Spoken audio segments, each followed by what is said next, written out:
Today we're diving into a common issue that many MacBook Air A1466 users have faced in 2017, the dreaded no power motherboard issue. But fear not, because we're here to help you fix it. First things first, let's identify the problem. If your MacBook Air A1466 suddenly stops working, it's likely that the motherboard has gone kaput.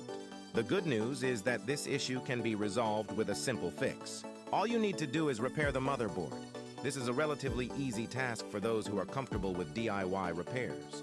However, if you're not confident in your abilities, it's always best to seek professional help. Remember, it's crucial to handle electronics with care. If you're unsure about any step in the repair process, it's best to leave it to the experts. So there you have it, folks.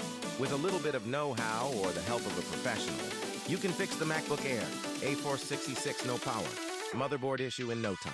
Thanks for tuning in, and if you found this video helpful, don't forget to like, share, and subscribe for more tech tips and tricks. Until next time, happy repairing!